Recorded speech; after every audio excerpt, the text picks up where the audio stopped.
Hello friends, welcome to honey JS academy. January 21 daily current affairs with JS points. ఈరోజు మనకి environment current అఫైర్స్లో 3 important update వచ్చినాయి. So discuss చేద్దాం. APPSC group 2కే కాదు, Telangana group 2 కూడా పనికొస్తుంది, అన్ని పరీక్షలకి పనికొస్తుంది subject wise current affairs. So మనం ఫస్ట్ చూస్తే పాలిటీ ఆర్టికల్ వార్తల్లో ఉన్నదండి. ఇది హిందూలో వచ్చిన ఆర్టికల్ ఏంటి అంటే, ఈ 1 జనవరి 2025 నాటికట ఈ హైకోర్టు మొత్తం శాంక్షన్డ్ స్ట్రెంత్ ఎంత అంటే 1122 అండి. ఇంతవరకు మొత్తం హైకోర్టులలో శాంక్షన్డ్ స్ట్రెంత్ అని చెప్పేసి పిలుస్తాం 1122. ఇది మీరు ఆన్సర్ చేయండి. హైకోర్టులో న్యాయమూర్తుల సంఖ్యని ఎవరు నిర్ణయిస్తారు, సుప్రీంకోర్టులో ఎవరు నిర్ణయిస్తారు, ఇది మీరు ఆన్సర్ చేసే ప్రయత్నం చేయండి. ఇందులో 371 ఖాళీ ఉన్నాయట. సో ఎక్కువ సంఖ్యలో ఖాళీ ఉన్నాయని చెప్పేసి ఈ ఆర్టికల్ డిస్కస్ చేస్తూనే సో మన రాజ్యాంగంలో 2 ఆర్టికల్స్ని ప్రస్తావన ఇస్తుంది. ఏంటి అంటే, సో ఎమినెంట్ జ్యూరిస్ట్ అని చెప్పేసి ఉంటుంది. రాష్ట్రపతి దృష్టిలో న్యాయ కోవిదుడు అయినట్లయితే న్యాయమూర్తులుగా నియామకం చేయవచ్చా, ఇది రాజ్యాంగంలో ఉందా అని చెప్పేసి ఈ ఆర్టికల్ డిస్కషన్ చేయడం జరిగింది. ఏమంటున్నా అంటే, సుప్రీంకోర్టు న్యాయమూర్తి లేదా హైకోర్టు న్యాయమూర్తుల ఖాళీలు ఎక్కువ ఉన్నాయి కాబట్టి ఎమినెంట్ జ్యూరిస్టులు నియమించే ప్రక్రియ స్టార్ట్ చేయమని చెప్పేసి ఆ ఆర్టికల్ మాట్లాడుతుంది. మనం డిస్కస్ చేద్దాం. మరి ఈ సుప్రీంకోర్టు న్యాయమూర్తుల్ని, హైకోర్టు న్యాయమూర్తుల్ని సో నియమించే ప్రక్రియ గురించి కాకుండా ఇటువంటి వాళ్ళకి అవకాశం ఉందా లేదా చూద్దాం ఒకసారి. ఏంటి అంటే, ఎమినెంట్ జ్యూరిస్టు అంటే విశిష్ట న్యాయమూర్తుల నియామకం వచ్చేసి రాజ్యాంగంలో ఉందా అంటే ఉంది అనే చెప్పాలి. ఎక్కడ ఉంది? 124 ఆర్టికల్ సబ్ క్లాస్ 3లో సి అని చెప్పేసి ఉంటుంది. దీని ప్రకారము ఏంది అంటే, సో రాష్ట్రపతి తన దృష్టిలో న్యాయ కోవిదుడు అని చెప్పేసి అనిపిస్తే ఎవరినైనా సుప్రీంకోర్టు న్యాయమూర్తిగా నియామకం చేయవచ్చు. రాజ్యాంగం చెప్తుంది 124 సబ్ క్లాస్ 3 సబ్ క్లాస్ సిలో ఉంది. జనరల్లీ హైకోర్టు న్యాయమూర్తిగా 5 years, హైకోర్టు న్యాయవాదిగా 10 years పనిచేసి ఉండాలి. కొలీజియం సిఫార్సు చేయాలి, రాష్ట్రపతి ఆమోదిస్తారు, న్యాయమూర్తిగా కంగ్రాట్స్ అయిపోతాడు. బట్ ఇక్కడ చూస్తే మనకి సబ్ క్లాస్ సి అని చెప్పేసి ఉంటుంది. రాష్ట్రపతి దృష్టిలో ప్రముఖ న్యాయ కోవిదుడు ఎమినెంట్ జ్యూరిస్ట్ అయినట్లయితే అతన్ని కూడా చేయవచ్చు. సో మనకి ఇది స్టేట్మెంట్ రూపంలో వస్తుందండి. మనం అప్పుడు జనరల్గా హైకోర్టు న్యాయమూర్తి 5 years, హైకోర్టు జడ్జి 10 years అని చెప్పేసి చదువుకుని ఉంటాం. సో దాన్ని చూస్తాం, ఆప్షన్లో లేదు కాబట్టి ఇది తప్పుగా పెట్టేస్తాం. బట్ ఇది కూడా కరెక్టే, అది మనం ఫస్ట్ గుర్తుపెట్టుకోవాలి. మరి ఇది ఇటువంటిది హైకోర్టులో ఉందా అంటే, హైకోర్టులో ఒకప్పుడు ఉండేది. ఈ సుప్రీంకోర్టు అండి, హైకోర్టులో కూడా మనకు ఒకప్పుడు ఉండేది. ఇది సుప్రీంకోర్టు చూస్తే 124 సబ్ క్లాస్ 3C అని చెప్పేసి, అదే హైకోర్టులో చూస్తే ఒకప్పుడు 217. సో 217 సబ్ క్లాస్ 2C అని చెప్పేసి ఉండేది. సో ఇక్కడ బట్ దీన్ని వివరణ లేకుండానే, ఎటువంటి ఎక్స్ప్లెనేషన్ లేకుండానే రిమూవ్ చేయడం జరిగింది. హైకోర్టులో అవకాశం ఉందా ప్రజెంటు? లేదండి. సుప్రీంకోర్టులో ఉందా? ఉంది. హైకోర్టులో న్యాయమూర్తిగా పనిచేయకపోయినా, 10 ఏళ్ళు న్యాయవాదిగా లేకపోయినా, న్యాయ నిపుణుడు అని చెప్పేసి రాష్ట్రపతి భావిస్తే నియామకం చేయవచ్చా? చేయవచ్చు. యాజ్ పర్ రాజ్యాంగం ప్రకారం చేయవచ్చు, బట్ చేయట్లేదు అని చెప్పేసి ఈ ఆర్టికల్ చెప్తుంది. సో మనకి ఇక్కడ జిఎస్ పాయింట్ చూస్తే ఇట ఈ 3 సబ్ క్లాస్ సి అని చెప్పేసి బాగా గుర్తుపెట్టుకోండి, ప్రశ్న వస్తుంది ఇది వార్తల్లో ఉన్నందుకు. ఎక్కువసార్లు ఈ మనకి ప్రొఫెసర్లు హిందూ ఆర్టికల్స్ని బట్టి పేపరు తయారు చేస్తారని చెప్పేసి అనిపిస్తుంది కొన్ని క్వశ్చన్ చూస్తే. సో ఇది మనం గుర్తుపెట్టుకోవాలి. నెక్స్ట్ అండి, ఎకనామీ 2 మనకి వ్యవసాయము అనే పాఠం లోపల వస్తుంది. ఈ కాఫీ ఉత్పత్తి, చక్కెర ఉత్పత్తి అని చెప్పేసి 2 మనకి వార్తల్లో వచ్చినాయి. పిఐబి ప్రకారం చూస్తే కాఫీ ఉత్పత్తిలో 2023-24 ఇయర్లో మనము 7th place ఆక్రమించినాం. సో ఇది వ్యవసాయం పాఠం లోపల వస్తుంది మనకి. అగ్రికల్చర్ ప్రొడక్ట్స్ అని చెప్పేసి ఉంటుంది. మన ఎకనామీ కోర్సు లోపల డిస్కస్ చేద్దాం. మనకి ఫిబ్రవరి 14-15 నుంచి స్టార్ట్ అవుతున్నట్టుంది అది. సో కాఫీ అని చెప్పేసి ఎంత ఎక్స్పోర్ట్ చేసినామంటే మనము ఈ గణాంకాలు గుర్తుపెట్టుకోవాలండి. ఈ ఇయర్లో $1.29 బిలియన్ అని చెప్పేసి ministry of commerce and industry, not agriculture ministry report చెప్పింది. కాబట్టి ఈ 1.29ని మనం కంపల్సరీ గుర్తుపెట్టుకోవాలి. అచ్చా, మరి జిఎస్ పాయింట్ ఆఫ్ వ్యూలో చూస్తే, కాఫీ పాయింట్ ఆఫ్ వ్యూలో చూస్తే మనకి కెఫిన్ అయితే ఉంటుంది. కాఫీలో ఉండే ఆల్కలాయిడ్ పేరు కెఫిన్ అని చెప్పేసి పిలుస్తాం, మంచి బూస్ట్ ఇస్తుంది. సో మీరు పొద్దున కనుక ఈ వర్కౌట్స్ కానీ రన్నింగ్ కానీ చేసే వాళ్ళు ఉంటే ఒక బ్లాక్ కాఫీ తాగి వెళ్తే కొంచెం ఎనర్జీ ఇస్తుంది మనకు, అంటే స్టిమ్యులేట్ చేస్తుంది అన్నట్టు మనకి. రైట్, ఈ కాఫీ అనేది చూస్తే ప్రపంచంలో 7th కదా, మరి ఫస్ట్ ఎవరని చెప్పి చూస్తే బ్రెజిల్ అండి. బ్రెజిల్ ఇంకోటి కరెంట్ అఫేర్స్లో ఉన్నాయి మనకి. సో ఎక్స్పోర్ట్స్ చేసినాం కదా, ఈ ఎక్స్పోర్ట్స్ మనకి ఏ కంట్రీస్కి ఎక్కువ అని చెప్పేసి రిపోర్ట్ ఇవ్వడం జరిగింది. సో మనం ఫస్ట్ ప్లేస్ ఇటలీ అండి, మనం ఎక్కువ ఎక్స్పోర్ట్ చేసింది ఇటలీకి. సెకండ్ వచ్చేసి బెల్జియము. సో థర్డ్ వచ్చేసి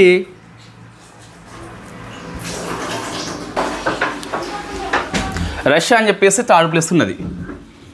సో ఇప్పుడు దీన్ని ఎలా మనం గుర్తుపెట్టుకోవాలని చెప్పి చూస్తే ఇటలీ ఐ అండి, so Belgium B, not Brazil why, because first place ఉంది కాబట్టి. రష్యా 6 కదా, సో రష్యా అని చెప్పేసి పిలుస్తాం. సో ఐ లవ్ బ్రూ అని చెప్పేసి ఇట్లా మనము, సో ఇటలీ అని చెప్పేసి, బెల్జియం అని చెప్పేసి, రష్యా అని చెప్పేసి గుర్తుపెట్టుకోవచ్చు, ఈజీగా మనకి గుర్తుంటుంది. సో బ్రెజిల్ ఫస్ట్ ప్లేస్ ఆక్రమించింది కాబట్టి B not Belgium, B for Belgium అని చెప్పి గుర్తుపెట్టుకోవాలి. సో కాఫీ వస్తే మనకి ఇండియా లోపల కర్ణాటక అండి, సో కర్ణాటక ఫస్ట్ ప్లేస్ అయితే మనకు ఆక్రమిస్తుంది. సో ఈ కాఫీ బోర్డ్ ఆఫ్ ఇండియా అని చెప్పేసి ఉంటుంది, కాఫీ బోర్డ్ ఆఫ్ ఇండియా అని చెప్పేసి. ఇది కాఫీ యాక్ట్ 1942 ప్రకారం ఏర్పడింది కాబట్టి ఇట్ ఈస్ స్టాచ్యుటరీ బాడీ. మరి ఏ మినిస్ట్రీ కింద పనిచేస్తుంది అంటే coffee board of India ministry of agriculture కానే కాదు, మినిస్ట్రీ ఆఫ్ కామర్స్ కింద పనిచేస్తుంది, ministry of commerce and industry కింద పనిచేస్తుంది. దీని హెడ్ క్వార్టర్ ఎక్కడ ఉంది? సో ఉత్పత్తి బెంగళూరు కాబట్టి, కర్ణాటక కాబట్టి హెడ్ క్వార్టర్ వచ్చేసి మనకి బెంగళూరు లోపల ఉంటుంది. సో ఇది గుర్తుపెట్టుకోవాలి. కాఫీ అని చెప్పేసి మనకి first place Italy, Belgium, Russia అని చెప్పేసి మనం ఎక్స్పోర్ట్ చేసిన ఫస్ట్ ప్లేస్ అండి. ఉత్పత్తిలో ఫస్ట్ ప్లేస్ వచ్చేసి ఏంటి మనకి బ్రెజిల్. సో నెక్స్ట్ ఈ చక్కెర ఎగుమతి విషయంలో నిర్ణయం తీసుకుంది 2024-25 మార్కెట్. అంటే మనకి చక్కెర వచ్చేసి మార్కెట్ సీజను అక్టోబర్ నుంచి సెప్టెంబర్ దాకా ఉంటుంది. 24-25 అంటే 2024 అక్టోబర్ నుంచి 2025 సెప్టెంబర్ వరకు ఈ సీజన్ గాను ఎంత ఎగుమతి చేయవచ్చు మనం చూస్తే ఇట్ట సుమారుగా 10 లక్షల టన్స్ అండి. సో 10 లక్షల టన్స్ మనము ఎక్స్పోర్ట్ చేసేందుకు అనుమతించింది. సో మరి ఈ నిర్ణయం ఎందుకని చెప్పేసి చూస్తే 2 చెప్పడం జరిగింది పిఐబి ప్రకారం చూస్తే. ఒకటేమో ఎగుమతులు ప్రోత్సహించడము, సో ఇది కరెక్టే, ఎగుమతులు మనము అవకాశం ఇచ్చినాం కాబట్టి సో ప్రోత్సహిస్తున్నాం, అది కరెక్టు. సెకండ్ అట సో దేశీయ లభ్యత పెంచుతారట. దేశీయ లభ్యత ఎలా పెంచుతాను? నువ్వు ఎక్స్పోర్ట్ చేస్తున్నావు, ఎగిరిపోయింది ఇక్కడ లేదు నీ దగ్గర, సో హౌ అని చెప్పేసి డౌట్ మనకి. బట్ వాళ్ళు ఇవ్వడం జరిగింది, అది 100% తప్పు. ఎందుకంటే మనం జనరల్లీ ఎక్స్పోర్ట్స్లు పెంచుకున్నప్పుడు మనం డిస్కస్ చేసినాం ఎకనామిక్ కోర్స్ లోపల ఏంటి అంటే ఎక్కువ ఎక్స్పోర్ట్ ట్యాక్స్, ఇంపోర్ట్ ట్యాక్స్ అని చెప్పేసి ఉంటుంది, famous known as customs duty. నువ్వు దేన్ని ఎక్కువ ఎక్స్పోర్ట్ చేస్తే ట్యాక్స్ విధిస్తామంటే ఫైనల్ గుడ్, ముడి వస్తువులు ఏవైతే ఉన్నాయో, ముడి వస్తువులు, ఇంటర్మీడియట్ వస్తువులు, ఇవి ఎక్స్పోర్ట్ చేయకుండా ఎక్కువ ట్యాక్స్ విధిస్తాం, మనం ఎక్కువ ట్యాక్స్ విధిస్తాం జనరల్గా. ఎందుకోసం అంటే మనకు ముడి సరుకు అందుబాటులో ఉండాలి, మనం మేక్ ఇండియాలో భాగంగా వస్తువు మనం తయారు చేసుకోవాలి. ఫైనల్ గుడ్ వస్తువు వచ్చినప్పుడు తక్కువ ట్యాక్స్ విధిస్తాము, సో ప్రోత్సహిస్తాం, ఓకే. బట్ ఇక్కడ ఆ పాయింట్ ఆఫ్ వేరు మనకి. ఇక్కడ ఏంటంటే ఇది దీనికి పనికిరాదు, ఎందుకంటే నువ్వు ఎక్స్పోర్ట్ చేసినప్పుడు లభ్యత తగ్గిపోతుంది. సో ఆ పాయింట్ ఆఫ్ వ్యూలో ఇది తప్పుగా మనం చెప్పడం జరుగుతుంది. ఒక వస్తువు ఎక్స్పోర్ట్ చేసినామంటే లభ్యత తగ్గిపోతుంది. లక్ష్యం ఇట్లా పెట్టద్దు, ఎక్స్పోర్ట్స్ మంచివే, దేనికి అదే వేరే పాయింట్, రెండింటిని కలపద్దు, దేనికి అదే వేరే కరెక్టే. ఎక్స్పోర్ట్స్ మనం ఎంకరేజ్మెంట్ చేయాలి, వాళ్ళకి ఉపయోగం ఉంటుంది, రైతులకి లాభాలు కూడా వస్తాయి. బట్ ఈ 2 కలిపేస్తే మనకి తప్పు అవుతుంది. ఎక్స్పోర్ట్ చేస్తే లభ్యత అనేది తగ్గిపోతే రేట్లు పెరిగిపోతాయి. 2 కలపద్దు కాబట్టి మనం తీసిపడిస్తాం. బట్ పిఐబిలో వాడు ఇవ్వడం జరిగింది, మంత్రి చెప్పిండు. సో 2 లక్షలు మేము బ్యాలెన్స్ చేసుకుంటూనే 10 లక్షల టన్నులకి అవకాశం ఇస్తున్నాం. ఒకవైపు మనము ఇథనాల్ బ్లెండింగ్ ప్రోగ్రామ్ అంటాం, మనకి షుగర్ అవసరం, చెరుకు అవసరం దానికి. సో ఆ ప్రోగ్రాం కూడా ఈ ఎక్స్పోర్ట్స్ కొంచెం ఇబ్బంది అవుతుంది. ఇక్కడ ప్రభుత్వం నిర్ణయాన్ని విమర్శ చేయట్లేదు, మనకు కాన్సెప్ట్ అవసరం ఉంటుంది. మనం ఇథనాల్ బ్లెండింగ్ ప్రోగ్రామ్ అని చెప్పేసి పెట్రోల్ లోపల ఇథనాల్ కలిపేయాలి. సో నువ్వు ఎక్స్పోర్ట్ చేస్తున్నావు, చక్కెర అవకాశం ఇచ్చినావు, ఎట్లా అవకాశం ఉంటుంది? అవకాశం ఉండదు. రైట్, ఇదంతా ఎకనామీ అండి. నెక్స్ట్ చూస్తే science and technology e governance అని చెప్పేసి మీ సిలబస్లో ఉంటుంది. అందులో భాగంగా ఒక లాకర్ మనకి వార్తల్లో ఉంది. దాని పేరు entity locker. Entity locker, you know DigiLocker. ఆ డిజీ లాకర్ లాంటిదే ఎన్టీటీ లాకర్. డిజీ లాకర్లో మనము మన యొక్క డాక్యుమెంట్స్ స్టోరేజ్ చేసుకోవచ్చు కదా. అట్లనే ఎంఎస్ఎంఈ సంస్థలు కావచ్చు, పెద్ద కార్పొరేట్ సంస్థలు కావచ్చు, స్టార్టప్ కావచ్చు, ట్రస్టులు కావచ్చు, తమ యొక్క డాక్యుమెంట్స్ ఏవైతే ఉన్నాయో స్టోరేజ్ చేసుకోవచ్చు, అదేవిధంగా షేర్ చేసుకోవచ్చు. సో ఇది కంపెనీల కోసం అని చెప్పేసి పనిచేస్తుంది. డిజీ లాకర్ మన కోసం అయితే ఇది కంపెనీ కోసం పనిచేస్తుంది. దీన్ని నేషనల్ ఈ గవర్నెన్స్ బోర్డ్ అని చెప్పేసి అది డెవలప్మెంట్ చేయడం జరిగింది. నేషనల్ ఈ గవర్నెన్స్ డివిజన్ అని చెప్పేసి డెవలప్మెంట్ చేసింది. సో ఎందుకోసం పనిచేస్తుంది అంటే ఎంఎస్ఎంఈ కంపెనీ కానీ, కార్పొరేట్ కంపెనీలు కానీ, స్టార్ట్అప్ కానీ, ట్రస్టులు కానీ తమ యొక్క డాక్యుమెంట్స్ ఏవైతే ఉన్నాయో స్టోరేజ్ చేసుకోవచ్చు అండ్ షేర్ చేసే ప్లాట్ఫామ్ పేరే మనకి ఎన్టీటీ లాకర్ అని చెప్పేసి పిలుస్తాం. ఇది దేని కిందకి వస్తుంది? డిజిటల్ ఈ గవర్నెన్స్ కిందకి వస్తుంది. దాంతోపాటు మనకు డిజిటల్ ఈ వర్డ్ ఎక్కువ మనం ఉపయోగిస్తున్నాం ఈ మధ్యన. డిజిటల్ పబ్లిక్ ఇన్ఫ్రాస్ట్రక్చర్ అని చెప్పేసి, డిజీ లాకర్ అని చెప్పేసి, యూపీఐ అని చెప్పేసి దీని కిందకే వస్తాయి. మనం పబ్లిక్ ఇన్ఫ్రాని డిజిటల్ చేస్తున్నాము. అదే మనకి డిపిఐ కిందకి ఈ ఇనిషియేటివ్ వస్తుంది. అట్లా మనము గవర్నమెంట్ యొక్క కార్యక్రమాలకి అప్లికేషన్ చేసుకోవాలి. ఈ ఉన్న కార్యక్రమం దేని కిందకి వస్తుంది అంటే డిపిఐ కిందకి వస్తుంది. ఎట్లా వస్తుంది అంటే వాళ్ళ యొక్క స్టోరేజ్ ఏదైతే డాక్యుమెంట్ ఇంతకుముందు మాన్యువల్గా పంపుకునేది ఇప్పుడు యాన్యువల్లో షేర్ చేసుకుంటున్నారు. ఎంఎస్ఎంఈ కంపెనీ కావచ్చు, స్టార్టప్ కంపెనీ కావచ్చు. రైట్. నెక్స్ట్ అండి, పర్యావరణ అంశాలు 1, 2, 3, 4 ఉన్నాయి మనకి ఈరోజు. 4 ఆర్టికల్స్ వార్తల్లో ఉన్నాయండి. ఫస్ట్ చూస్తే పారిస్ ఒప్పందం నుంచి అమెరికా తప్పుకుంది. సంచలనం ఏం కాదు, అందరూ ఊహించిందే. డొనాల్డ్ ట్రంప్ వచ్చిండు, 47వ అధ్యక్షుడిగా ప్రమాణ స్వీకారం చేయడం జరిగింది జనవరి 20న.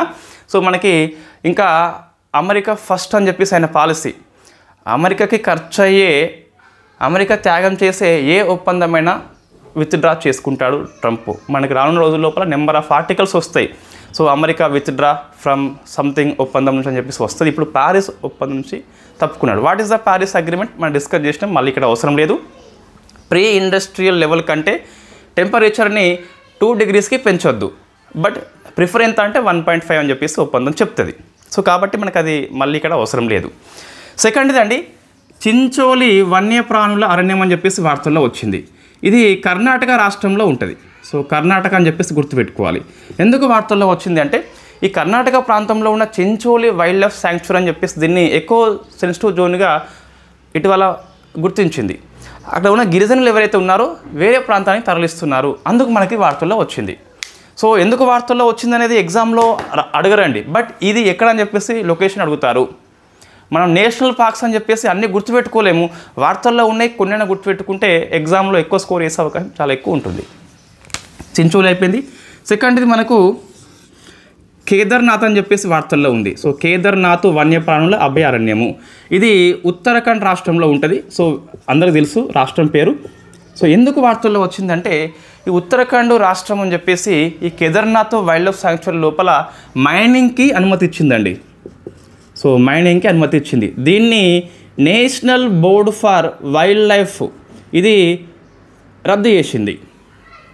మైనింగ్ వద్దు అని చెప్పేసి రద్దు చేసింది. మైనింగ్కి ఉత్తరాఖండ్ ప్రభుత్వం అనేది అనుమతి ఇచ్చింది. నువ్వు మైనింగ్ చేసుకో, తవ్వుకో అని చెప్పేసి. వెంటనే నువ్వు ఏం చేస్తున్నావు, నీకు బుద్ధి ఉందని చెప్పేసి ఈ national board for wild life అనేది రద్దు చేసింది. మనకి ఇది అడగవచ్చు, ఈజీగా మనం ఆన్సర్ చేయవచ్చు రాష్ట్రం పేరు, బట్ ఇది అడగవచ్చు national board for wild life.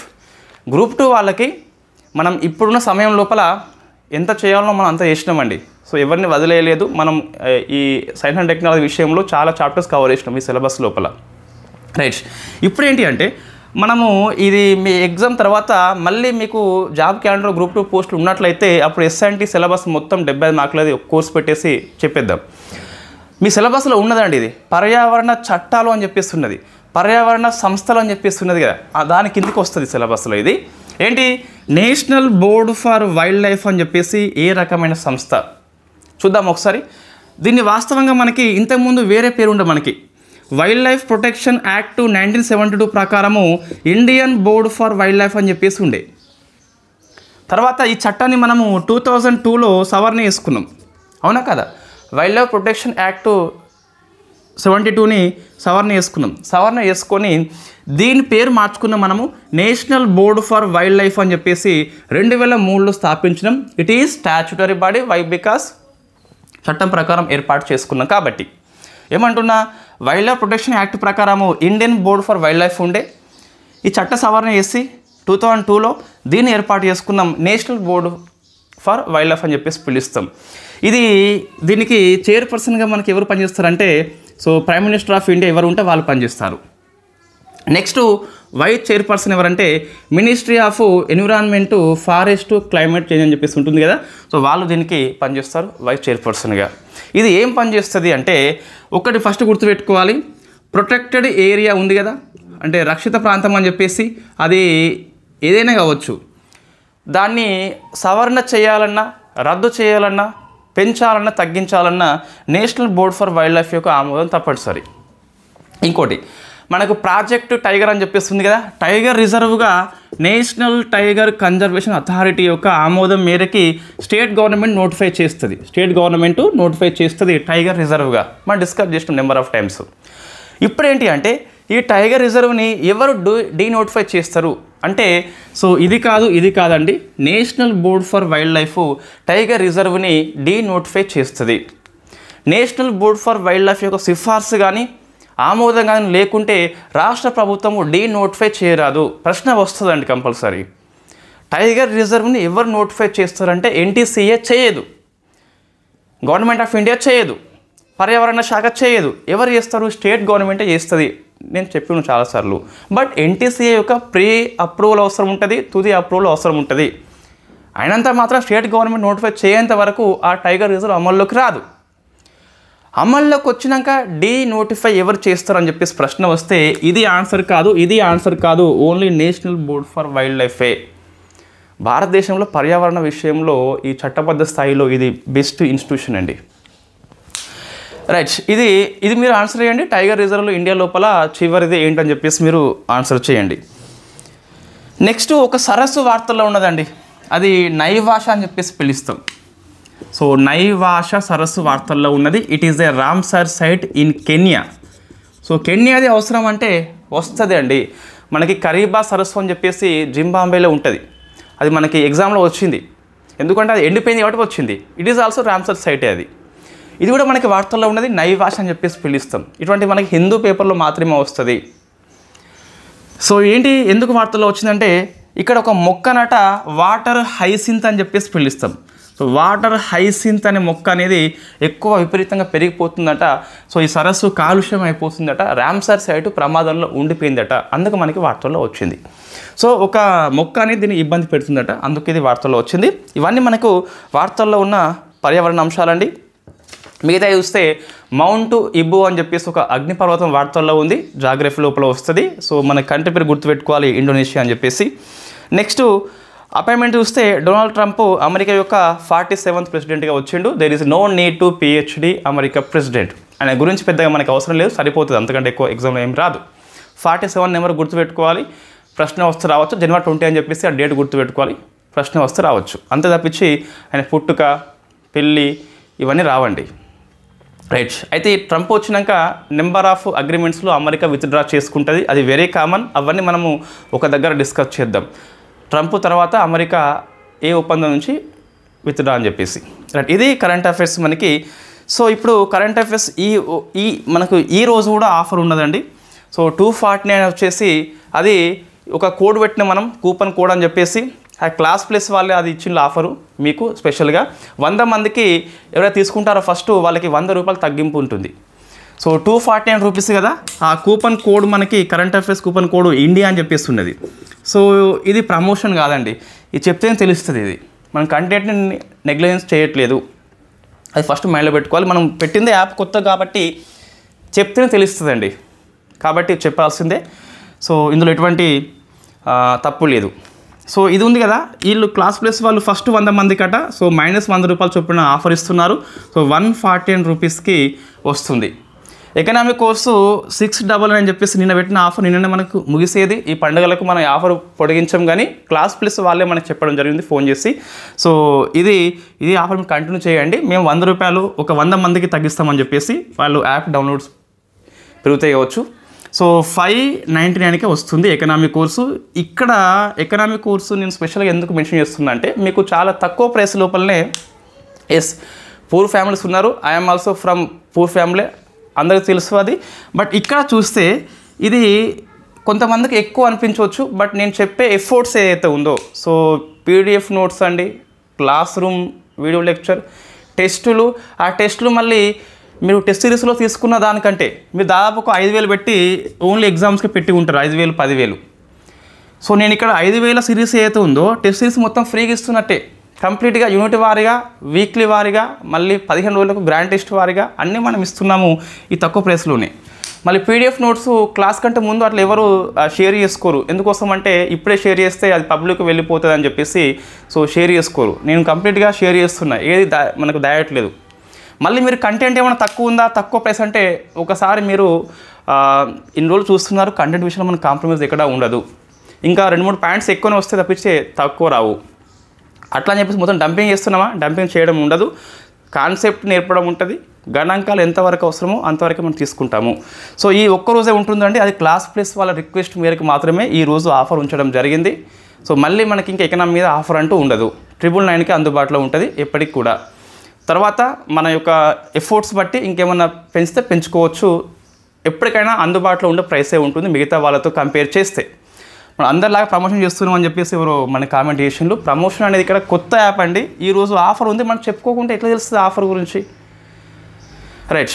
మరి ఇంత తక్కువ ప్రైస్లో ఎవరు ఇస్తున్నారు నాకు అర్థం కావట్లేదు. ఏది ఈ నోట్స్, పీడిఎఫ్, టెస్టులు, వీడియో లెక్చరు, డౌట్స్ ఒకసారి మీరు చూసుకోండి. Thank you very much.